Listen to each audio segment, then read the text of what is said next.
Hola, hoy vamos a meternos de lleno en algo que les aseguro es fascinante.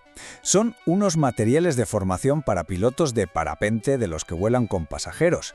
Pero, ojo, esto no va de nudos ni de vientos, va de algo mucho más profundo, de cómo volar con personas con discapacidad y de cómo el vuelo puede ser una herramienta brutal de inclusión y libertad. A ver, les lanzo esta pregunta, así, de primeras.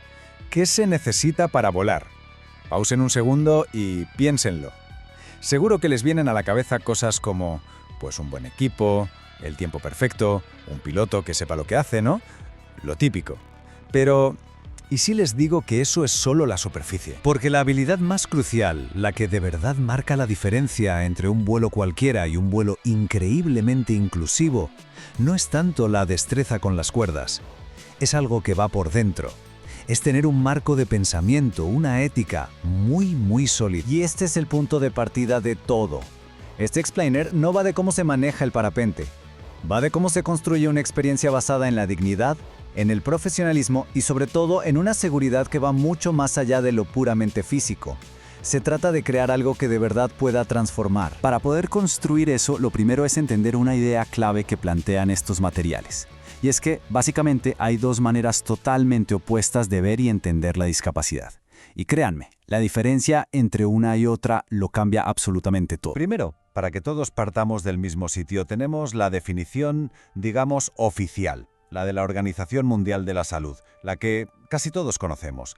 Habla de deficiencias, de limitaciones. Es la visión más común, nuestra línea de base. Y aquí es donde viene el giro de guión. Miren esto. A la izquierda, el modelo médico. Este dice que el problema está en la persona, que es algo que hay que arreglar o curar. Pero a la derecha, el modelo social le da una vuelta de 180 grados.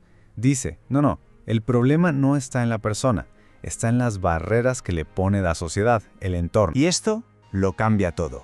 El foco se desplaza por completo. Imaginen un lugar de despegue al que solo se llega por unas escaleras.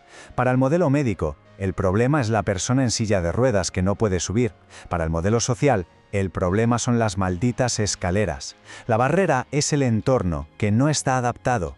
Y la responsabilidad de quitar esa barrera es de quien ofrece el servicio. ¿Ven el cambio? Es brutal. Claro, adoptar esta nueva forma de pensar, la del modelo social, requiere algo más que buenas intenciones. Necesitas una guía para actuar, para tomar decisiones. Por eso, estos materiales proponen una especie de brújula ética para el piloto. Y esa brújula tiene 4 puntos cardinales muy claros. 4 pilares que son la base de todo.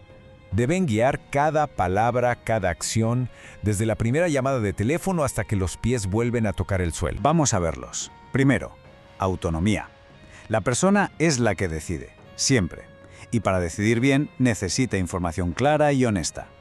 Segundo, no maleficencia, que suena complicado pero es simple. La seguridad es sagrada. Es lo primero y punto. Exige estar más alerta que nunca. Tercero, justicia, que volar sea una opción real para cualquiera que lo desee, sin barreras ni peros. Y cuarto, y para mí este es clave, dignidad. Tratar a la persona como lo que es. Alguien que busca una aventura, no como un caso de caridad al que le hacemos un favor. Y aquí viene lo importante. Estos 4 pilares no son solo poesía, no son ideas abstractas. Se convierten en derechos muy reales para el pasajero y en deberes que el piloto no puede negociar. El pasajero tiene derecho a un respeto absoluto, a que le expliquen las cosas de forma que las entienda, sin tecnicismos raros, a que se intente adaptar la experiencia a lo que necesita y, sobre todo, escuchen bien, tiene el derecho inalienable a decir no en cualquier momento. Antes de despegar, en el aire, cuando sea, sin dar explicaciones, su voluntad es la que manda. Y en la otra cara de la moneda están los deberes del piloto. Y van mucho más allá de saber volar.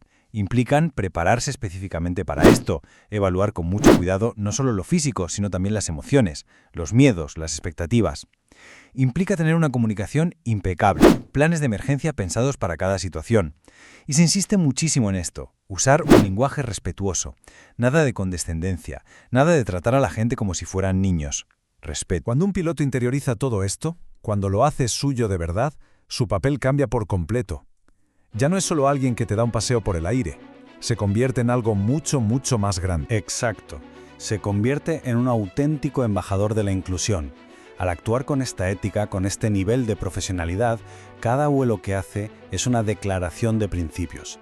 Es una forma de romper prejuicios, de empoderar a una persona y de mandar un mensaje inspirador a todos los que lo ven. Y esto no se queda en la teoría.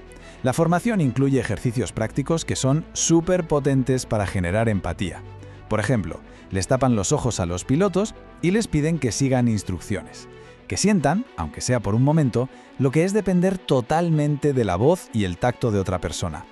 La idea es que lo entiendan desde dentro, que lo sientan en la piel. Y si tuviera que resumir toda esta filosofía en una sola frase, sería esta. Quiero que la lean con calma y la dejen resonar. No hay personas discapacitadas para volar. Hay entornos no adaptados y pilotos mal preparados. Uf. Es una frase que pone todo nuestro mundo patas arriba, ¿verdad? Y esta idea nos deja con una pregunta final. Una pregunta que ya no va de parapente, sino que nos toca a todos. Miren a su alrededor, en su trabajo, en su barrio, en su vida. Y pregúntense con honestidad, ¿dónde están las barreras que yo no estoy viendo? Y sobre todo, ¿de quién es la responsabilidad de derribarlas? Gracias por acompañarnos.